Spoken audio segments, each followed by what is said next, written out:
잠깐 이러다 말겠지 했는데 아닌 것 같은 거야. 요즘 부동산 상황이.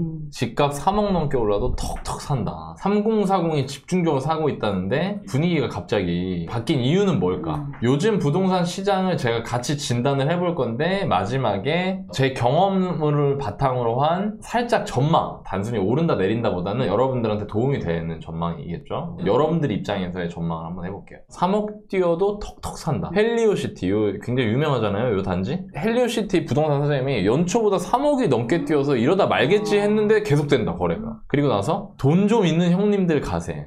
예, 참 좀 그렇다. 서울 아파트 40대 매입 비중이 역대 최대래요. 역대 최대. 보니까 상급지로 가려고 하는 갈아타기 수요, 이런 사람들이 40대를 좀 많이 반영하는 것 같다. 이런 내용들이 또 나오고요. 서울 아파트 매매 불 붙었다. 불자 나왔어 지금. 6월 거래 신고 벌써 5천 건 돌파. 아직 20일 남았는데 이 거래량은 올해 들어 이미 최고 거래량입니다, 저게. 그리고 또 이런 얘기. 집을 많이 사니까 자연스럽게 뭐가 따라붙죠? 대출이 따라붙는 겁니다. 그래서 5대 은행 가계대출이 나흘 새 4일이죠, 4일 2조 2천억이 들었대요.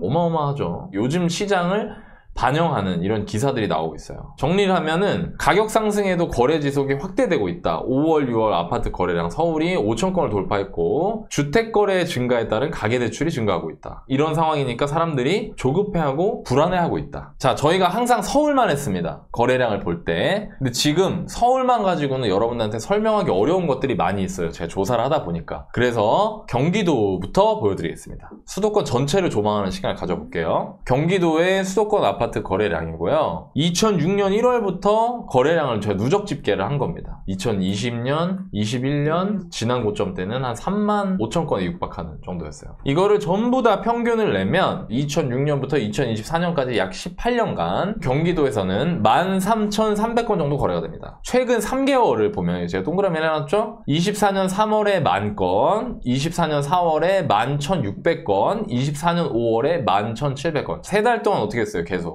늘었죠. 그리고 이거는 이 월 평균 거래건의 88% 수준까지 회복이 된 겁니다. 그리고 요즘 이런 얘기 하시는 분들도 많죠. 자, 이 전 기간에는 소위 말해서 투자자들도 여기에 진입한 게 다 포함이 되어 있는 건데 요즘에는 사실상 다주택자에 대한 취득세나 뭐 이런 보유세 규제가 강하기 때문에 지금 현재는 이게 다 무슨 수요냐면 실수요라고 하는 거예요. 이거는 이제 완전히 부동산 시장이 거래가 회복이 됐다라고 봐야 된다고 얘기하시는 분들이 많죠. 그러면 서울, 경기 빼고 또 어디 있죠? 인천을 한번 보겠습니다. 인천의 최근 18년 정도 되는 기간 동안의 거래량인데요. 여기는 월 평균 3,100건 정도 거래됩니다, 인천 전체에서. 근데 여기도 최근 3개월을 보면 3월에 2,600건, 4월에 3,000건, 5월에 2,900건이에요. 평균의 95% 수준을 회복한 겁니다. 이건 지금 다 회복한 거예요. 마지막으로 서울 월 평균 6,300건 정도 거래가 됐고요. 최근에는 3,400, 4,800, 5,100건에서 평균의 81% 수준으로 회복이 됐습니다. 자, 여러분들 이거 보시면서 일단 이런 생각이 드실 거예요. 아, 진짜 거래가 많이 회복이 됐구나. 이제는 거래량 증가를 좀 더 두고 봅시다 라고 하기에는 너무 많이 올라왔어요. 수도권 전체를 놓고 봤을 때 2024년 5월 달에 19,800건이 거래됐습니다. 서울, 경기, 인천을 다 합치면. 그리고 서울, 경기, 인천의 평균 거래건이 22,000건이니까 87%죠. 수도권 퉁쳤을 때. 그런데 뉴스 기사에서도 잠깐 보여드렸는데 24년 6월은 지금 현재 집계 중이거든요. 근데 지금 5월을 넘을 것 같아요. 그러면 지금이 87%니까 이제는 평균 수준의 거래량, 정상적 시장의 거래량을 회복하고 있다. 이렇게 지금 볼 수 있는 거예요. 지금 현재 상황이. 이런 거래량이 도대체 어디서 터지는 걸까? 이거를 말씀드리면 결론부터 현장에서 벌어지는 일을 들여다보면 일부 상승, 일부 보합이에요. 일부 상승이라는 건 뭐냐면 소위 말해서 좋은 지역이나 좋은 단지들의 거래가 집중이 되고 있고요. 아직도 부동산에 개미새끼 한 마리 안 보입니다 라고 하시는 분들도 꽤 있습니다, 지금. 그러나 그 건수만 모았는데도 평균 정도는 된다. 자, 이제부터 제가 지금 요즘에 왜 이러는지, 여러분들한테 약속했던 요즘 들어서 3040 왜 이렇게 집 사는지 요거에 대해서 그 이유를 말씀을 드려보겠습니다. 왜 이렇게 거래가 활발해질까? 신생아 특례대출 5개월 결산을 한번 해봤습니다. 지난 5개월간 신생아 특례대출로 매수를 한 사람 경기도에 5,000건이고요. 인천과 서울이 비슷해요. 1,200건대. 그리고 그 다음이 대구하고 부산에서 1000건대입니다. 저는 이걸 처음 봤을 때 무슨 생각이 들었냐면 경기도에 왜 이렇게 몰려있지? 라는 생각이 들었어요. 제가 아까 경기, 인천, 서울 거래량을 다 보여드렸잖아요. 전체 거래 중에 경기도는 최근 5개월간 한 달에 평균 10,000건 정도 거래가 됐고 경기도에서 5,000건이 신생아 특례 대출이라고 했죠. 이 얘기는 뭐냐면 5개월간이잖아요. 그러면 경기도는 한 달에 1000건이에요. 인천이랑 서울은 한 달에 200건 조금 넘겠죠? 올해 들어서 경기도에서 일어난 매수 중에 10건 중에 한 건은 뭐다? 신생아 특례 대출이다. 이 비율이 서울보다 압도적으로 높아요. 서울은 올해 들어서 월 평균 한 4,000에서 5,000건 정도 거래가 됐거든요. 200건 정도밖에 안 되잖아. 1,200건을 5로 나누면. 그러니까 20분의 1 정도밖에 안 되는 거예요. 서울에서는. 서울에서 일어난 주택거래 20개 중에 하나 정도가 신생아 대출이었고요. 경기도는 10개 중에 하나가 신생아 대출이에요. 이게 무슨 얘기냐면 신생아 대출이 9억까지 대출해주잖아요. 그렇죠. 서울에서 9억으로 살 수 있는 집 중에 신축 아파트 같은 거 있을까요? 거의 없죠. 거의 없다고 보시면 됩니다. 방 2개짜리 막 이런 거 아니면 9억 아래로 살 수 있는 아파트는 거의 없어요. 노원구 뭐 포레나 이런 것도 지금 뭐 8억 후반, 호가는 이미 9억이 넘게 나오고 있고요. 은평구 녹번에 있는 아파트들, 서울 외곽에 있는 신축 중에 가장 저렴한 것들도 9억이 넘습니다. 24평 기준으로. 9억으로 살 수 있는 아파트를 이 사람들이, 신혼부부들이 찾아보는 거야, 이렇게. 서울에서는 9억 아래로 살 수 있는 거를 보여. 7억대, 8억대 아파트도 있잖아요. 있죠. 가서 딱 보는 거죠. 딱 보면 무슨 생각이 나와? 이게 8억이야? 이게 8억이 너무 비싼데? 경기도 한번 찾아볼까? 경기도에 갔더니 7억이면은 접근성도 나쁘지 않고 신축 아파트 뭐 이런 걸 살 수가 있는 거야. 신생아 특례 대출을 쓰시는 이 분들이 경기도에 있는 9억 이내에 선호도가 높은 신축 아파트, 접근성도 좋으면서 그런 데로 많이 몰려간 겁니다. 자, 그러면 여기까지 이제 생각을 해주시면 돼요. 아, 신생아 대출로 사신 분들은 서울에 있는 9억이 안 되는 구축보다는 경기도 쪽으로 많이 몰렸구나. 그게 내가 신혼부부로서 애 키우면 살기에 좋아 보이니까. 그리고 아까 요 뉴스를 다시 보여드릴게요. 40대 매입 비중이 역대 최대래요. 이게 무슨 얘기냐? 24년 5월에 40대 매입 비중이 31.1%랍니다. 근데 이게 이 수치를 집계한 이후 최고치예요. 그전에는 30%를 넘은 적이 없어. 30% 넘는 건 항상 30대였어. 매수 시장의 주도 세력이 30대에서 40대로 넘어가고 있다는 겁니다. 물론 여전히 30대도 30% 이상을 차지해요. 그럼 이게 무슨 얘기일까? 이분들은 고가주택으로 갈아타려고 하시는 분들이 많습니다. 특히 40대 분들 중에는 자녀를 키우고 계시는 분들이 많기 때문에 지금 사는 것보다 더 좋은 곳으로 갈아타려고 하시는 분들이 꽤 많거든요. 이런 분들이 새롭게 시장에 참여하면서 거래량이 줄지 않고 오히려 지금 더 늘어나는 추세다, 이렇게 볼 수 있는 거죠. 지금까지 설명드린 걸 제가 한 방에 보여드릴게요. 한 방에. 무주택자 30대 위주, 1주택자 40대 위주. 신생아 특례 대출 9억 이하의 주택을 마련하는 데까지 됩니다. 이거 말고도요, 이 무주택자 30대 분들이 받을 수 있는 대출이 또 있어요. 디딤돌 대출이 있고요. 신혼부부 대상으로 하면 6억 이내의 대출, 아파트를 살 수 있고요. 생애 최초 주택담보대출이라는 걸 쓸 수 있습니다. 이거는 주택 가격에 대한 제한은 없어요. 다만 대출 한도가 6억까지 나옵니다. 6억까지. 이분들이 9억 이하의 매수를 나서기 시작한 겁니다. 이제 이걸 등에 업고. 국토부의 어떤 분께서 신생아 특례 대출이 지금 현재 거래량이 늘고 부동산 시장에 영향을 준 건 나는 별로 없다고 생각한다라고 말을 하셨어요. 근데 제가 지금 거래 건수를 바탕으로 설명을 드렸잖아요. 10개 중에 1개가 신생아예요. 지대한 영향을 줬다고 할 수는 없지만 적어도 마중물 역할을 해줄 수 있는 거죠. 10개 중에 하나인데 9억 이하의 매수를 했다는 건 누군가가 나한테 어떻게 했다는 거예요? 집을 팔았다는 거죠. 그렇죠. 그게 이 사람들이 갖고 있는 거예요. 1주택자들이. 근데 이분들이 어때요? 아까 제가 말한 것처럼 나도 좋은 데로 이사 가고 싶은데 이제 이 사람들이 매수한 집은 결국 이 사람들이 매도를 했다는 겁니다. 자, 이 사람들이 매도하니까 어떻게 돼요? 이 사람들이 매도한 다음에 뭐 하겠어요? 당연히. 사야죠. 그렇죠. 그게 일로 올라가는 거예요. 지금. 이런 일련의 흐름을 가지고 있다. 그럼 왜 그럴까? 매매가는 떨어지고 전세가는 오르는 거예요. 전세가 오를 때, 임대료가 오를 때 임대에 거주하고 있는 분들이 주택 매수를 고민하게 된다고 얘기했잖아요. 근데 마침 집값이 좀 떨어진 거죠. 그리고 거기에 이런 정책적인 혜택을 준다고 하니까 이 사람들이 달려들기 시작을 한 겁니다. 이거를 활용하려고 하기 시작한 거예요. 두 번째 이유는 분양가가 너무 비싸졌어요. 생각 없이 무주택 하시는 분들만 있는 게 아니라 분양받으려고 하시는 분들이 많단 말이에요. 그렇죠. 근데 이분들의 희망이 조금씩 사라지는 상황이었어요. 최근 1년 동안. 왜? 분양가가 너무 비싸지는 거야. 분양가 얼마야? 10억?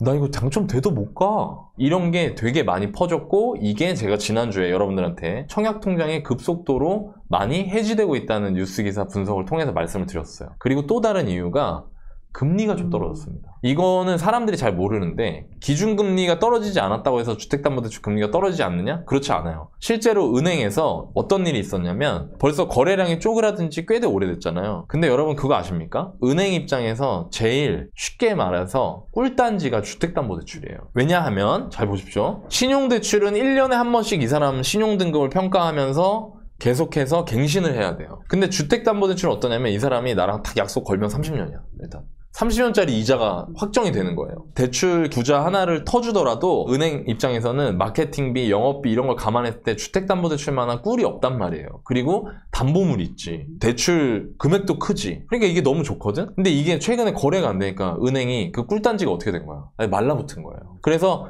실제로 거래 안 되고 딱 상황 보니까 금리 좀 낮춰서 우리가 이거를 사람들한테 주택담보대출을 더 받게 할 수 있겠다, 영업할 수 있겠다 싶은 상황이 되게 하려고 금리를 낮췄어요. 그리고 거기에 또 하나 주택담보대출 시장을 뒤흔드는 매기들이 등장을 한 거지. 국민은행, 신한은행 이런 커다란 이런 잉어, 막 붕어 이런 애들이 다 해먹고 있었는데 갑자기 매기가 들어와서 그 어항을 긴장시킨 거야. 그 매기가 인터넷은행이에요. 카뱅, K뱅크, 토스뱅크 이런 데가 본격적으로 담보대출 금리를 낮추니까 막 경쟁하면서 낮아졌어. 그러니까 여러 가지 상황을 보세요. 이 여러 가지 상황들을 보십시오. 이런 혜택까지 주어지니까 이분들이 그냥 이참에 집 살까? 집 떨어졌는데? 이분들이 나타나기 시작한 거죠. 그럼 이 중에 가장 영향을 많이 준 게 무엇일까? 저는 이거라고 봅니다. 제가 항상 강조하잖아요. 가격이 떨어지니까. 떨어진 가격이 가장 큰 호재라고 말하는 거는 이런 변수들보다 이런 시기가 생겨요. 그러면서 사람들이 이 흐름대로 쭉 간 거죠. 자, 그러면 이 9억 이하 매수 매도는 결국 같은 집이잖아요. 얘네들은 어떤 애들이 이런 일이 벌어졌느냐? 이런 애들이에요. 경기도의 신축, 경기도 상급지에 있는 구축 아파트. 이런 데 또 신혼부부가 선호를 하거든요. 서울에 사신 분들은 서울의 외곽 일부 아파트들을 사셨겠죠. 대부분 구축일 겁니다. 영등포구에도 9억이 안 되는 구축 아파트들이 있었어요. 그런 것들 위주로 공략을 하신 거죠. 이분들은 서울에서는. 그리고 인천에서는 이 1200분이 다 뭘 샀느냐? 인천 서구나 연수구, 부평구 이런 데 거래량이 터졌어요. 자, 그럼 이분들이 이 집을 팔고 어디를 가겠어요? 경기도 신축 판 사람이 어디 가겠어? 서울 외곽 판 사람이 어디 가겠어요? 서울 아니면 여기서 평수를 넓힌다든가 뭐 이런 식으로 가겠죠. 서울 상급지 대단지로 간 거예요. 여기서 말하는 대단지는 뭐냐면 신구축을 막론하고, 왜냐면 서울은 구축도 단지가 잘 돼 있고 대단지들이 막 10억이 넘으니까 이런 데로 사람들이 간 거예요. 내 이 집 사겠다. 그리고 경기하고 인천 일부는 뭐냐면 예를 들어서 분당에서 집 팔고 40평대로 가거나 평촌에서 집 팔고 신축 아파트로 넘어가거나 이런 분들이 주로 거래를 많이 한 거죠. 이렇게 정리할 수 있겠죠. 아직까지는 이와 같이 선호가 높은 단지들 위주로 거래가 쏠리고 있어요. 그러면 앞으로 어떻게 될 것인가? 이게 중요하거든요. 그러니까 결국에 이거잖아요. 오르거나 내리거나. 오른다는 얘기는 뭐냐면 사람들이 좋아하는 상급지 대단지, 신구축 대단지, 아니면 경기도의 뭐 좋은 지역 계속된다. 그러면 주변으로 어떻게 돼요? 번져가겠죠. 올라가게 되면. 반대로 떨어지면 어떻게 되냐, 모두가 다 똑같이 고스란히 침체로 다시 돌아서는 거예요. 그럼 이 둘 중에 앞으로 어떻게 될까? 여기서 제가 이제 제 생각을 말씀드리겠습니다. 저는 단기간 어떻게 될지 모르겠어요. 그래서 두 가지 시나리오를 다 한번 그려보겠습니다. 제가 계속 올라갈 경우, 다시 침체가 일어날 경우, 상승이 계속되면 번져나가는 일이 벌어지겠죠. 이걸 뭐라고 하냐면 키 맞추기라고 하거든요. 지금은 단지 단위로는 일부 상승 일부 보합인데 이게 대부분 상승하는 걸로 바뀔 거예요. 이 추세대로 올라가면. 지역 같은 경우에는 서울은 상승이고요. 경기, 인천은 일부 지역만 상승이지 전체적으로 보면 아직도 보합이거든요. 근데 이것도 어떻게 된다? 전 지역이 상승하는 모양새로 바뀌겠죠. 이러면 우리가 그려볼 수 있는 시나리오가 뭐가 있을까? 제가 말씀드려볼게요. 이런 게 변수가 될 수 있다고 생각합니다. 판을 깔아놓고 있는 정부는 어떤 생각을 갖고 있냐면요, 집값이 급하게 떨어지는 걸 원하지 않고요, 동시에 일부 분들이 말씀하시는 뭐 집값 띄우기다 이렇게 얘기하시는데 집값이 급하게 올라가는 거 싫어합니다. 왜? 집값 급하게 올라가는 것 때문에 정권을 잡았는데 그걸 모를까요? 이분들이? 그래서 지금 최근에 여러분들은 집값 올라가는 것 때문에 관심을 많이 안 가지셨겠지만 정부가 꽤 많은 일들을 하고 있어요. 제가 그걸 보여드릴게요. 얼마 전에 7월 4일 날 국토교통부에서 관계자 회의를 하면서 비아파트 공급 대책을 발표했습니다. 이게 뭐냐면 딱 보기 전세 벌써 1년 올라갔고 이 전세 내가 보기에 이거 어려울 것 같은 거야. 정부도. 그러니까 빨리 지을 수 있는 비아파트라도 주택을 공급하겠습니다라고 발표를 했어요. 7월 4일 날. 근데 이게 만약에 계속된다. 그럼 이제 아파트 공급 대책 이런 것들이 다시 나오기 시작할 겁니다. 그리고요, 두 번째, 주택담보대출 금리 인상을 요구했어요. 네? 아까 금리가 떨어졌다면서요. 자, 은행은 부동산 시장 관심 없습니다. 은행은 자기들 돈 버는 게 중요합니다. 막 해갖고 이거 딱 보니까 지금 가격도 떨어졌겠다. 담보대출 금리 좀 낮춰주면 우리 영업 되겠는데? 그리고 저놈의 저 카뱅, 캐뱅 우리가 지금 이 꿀단지 지금 뺏기게 생겼잖아. 야, 금리 내려 해가지고 막 3% 초반대 이런 걸 막 줬단 말이에요. 그러니까 이제 금감원에서 어떻게 했냐면 야, 일로 와봐. 네? 너 KB 일로 와봐. 네. 너 요즘 너 담보대출 엄청 해준다. 기자님들이 다 가계대출 손 놓고 있다고 나 까는 거 알아 몰라? 압니다. 근데 임마 네가 내가 입장을 알면서 이렇게 하면 어떡해? 막 이렇게 얘기를 하는 거야. 어떻게 할 거야? 진작에 올려야지. 내가 너 매번 불러야 돼? 막 지금 이랬어요 실제로. 근데도 집값이 오른다? 그럼 어떻게 할까요? 계속 더 올리라고 하겠죠.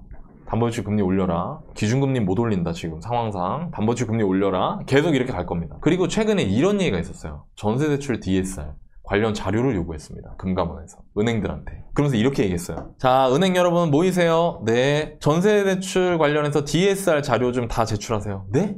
왜요? 전세대출 DSR 규제하시려고요? 저희 담보대출 안 돼가지고 그나마 전세대출을 먹고 살고 있는데 언제부터 이렇게 의견을 내셨어요? 빨리 내세요. 그렇게 그냥 옆에 있던 기자가 이렇게 물어본 거예요. 저 금감원님. 네. 금감원님 이거 전세대출 서민대출인데 이거 DSR 규제하려고 하시는 겁니까? 그러니까 금감원에서 아니요. 그럴 리가요. 저희는 그냥 들여다보려고 하는 겁니다. 라고 얘기했어요. 근데 과연 들여다보려고 하는 걸까요? 왜? 정부는 전세가 1년 동안 올라간 거에 대해서 굉장히 신경을 많이 쓰고 있어요. 그동안 냅뒀던 건 매매 시장이 어느 정도 잠잠하니까 냅뒀던 거예요. 근데 만약에 매매 시장이 날아간다. 계속 상승을 한다. 그럼 정부는 전세가 급하게 오르면서 사람들이 매매로 전환된다는 걸 모르지 않기 때문에 전세가 올라가는 걸 막으려고 할 겁니다. 전세가 올라가는 거를 누르려면 공급을 해야 되잖아요. 아파트 공급이 돼요, 안 돼요? 빨리 할 수 있어요, 없어요? 없죠. 그러니까 여기서 뭘 하려고 하냐면 전세 수요자들의 구매력을 바람을 빼려고 할 겁니다. 그 가장 좋은 방법이 전세대출 DSR을 적용하는 거죠. 이거 이미 자료 요구했어요, 여러분 얼마 전에. 제가 그리고 몇 달 전에 방송에서도 여러분들한테 전세 시장의 가장 큰 변수가 될 수 있는 게 전세대출 DSR이다 라고 얘기를 한 적이 있습니다. 구해줘 월부에서. 이거를 규제를 실행해버릴 수도 있어요. 자, 이제부터 우리 전세대출 DSR 규제합니다. 그러면 어떻게 되냐? 전세대출을 이제 마음대로 못 받아. 전세대출 마음대로 못 받으면 전세가 오르는 게 아무래도 낮아지겠죠. 속도가. 그리고 이렇게 했는데도 계속 오른다. 그러면 여러분들은 상상도 하지 않고 있지만 규제 지역을 확대하는 일이 다시 생길 수도 있습니다. 지금 현재 규제 지역은 강남 3구하고 용산밖에 없거든요. 근데 그 외 지역으로 규제 지역을 확대할 수 있어요. 특히 지난주에 가장 많이 상승했던 곳이 성동구입니다. 주간 단위로 0.59% 상승했고요. 0.59%면 상당한 상승이고 제가 성동구에 전화를 했는데 전화를 안 받습니다. 부동산 사장님이. 바쁘다 이거죠. 세제하고 대출을 망라하는 게 이 규제 지역을 확대하는 거기 때문에 어이없게도 이 상황에 지금 성동, 마포 막 이런 데다 규제를 할 수도 있다 이겁니다. 그리고 제가 요거 좀 전에 얘기했던 거 실제로 지금 하고 있는 거예요. 보이시죠? 네네. 집값 상승 추세는 제한적일 거예요. 이거 대세 상승하기 어려워요. 라고 하면서도 불안하니까 이런 걸 얘기하는 거야. B아파트 공급할게요. 연합뉴스에서 가계대출 속도 조절한다. K뱅크도 주담대금리 0.1%포인트 인상. K뱅크가 가계대출이 너무 심각하니까 우리나라 위험할 것 같습니다. 저희가 동참하겠습니다. 했을까요? 아니죠. 네, 금감원이 부른 겁니다. 세 번째가 가계대출 경고 등의 전세대출도 DSR 규제에 적용되나. 7월 8일입니다. 금융권에 따른 금융당국은 연내 추진키로 한 적 없거든요. 그냥 할까 말까 얘기만 있었지. 전세대출에 대한 DSR 규제 도입의 구체적인 방안을 검토 중이다. 금융위가 추진계획에서 전세대출에 대해서도 점점점 이렇게 나왔죠. 시장에 영향을 줄 수 있는 애들이 이미 물밑 작업을 하고 있다는 거예요. 지금 다. 이런 걸 좀 보셔야 됩니다. 급할 필요 없다 이겁니다. 두 번째, 다시 침체. 이렇게 만약에 된다. 그럼 최근 침체기를 또 반복하는 거예요. 2022년 침체기 봤죠? 2023년 침체기 봤어요. 그럼 그거를 한 번 더 하는 겁니다. 그냥. 그러면 단지가 일부 상승, 일부 보합인 상태에서 매물이 다시 쌓이고 매물이 쌓이니까 어떻게 되겠어요? 호가가.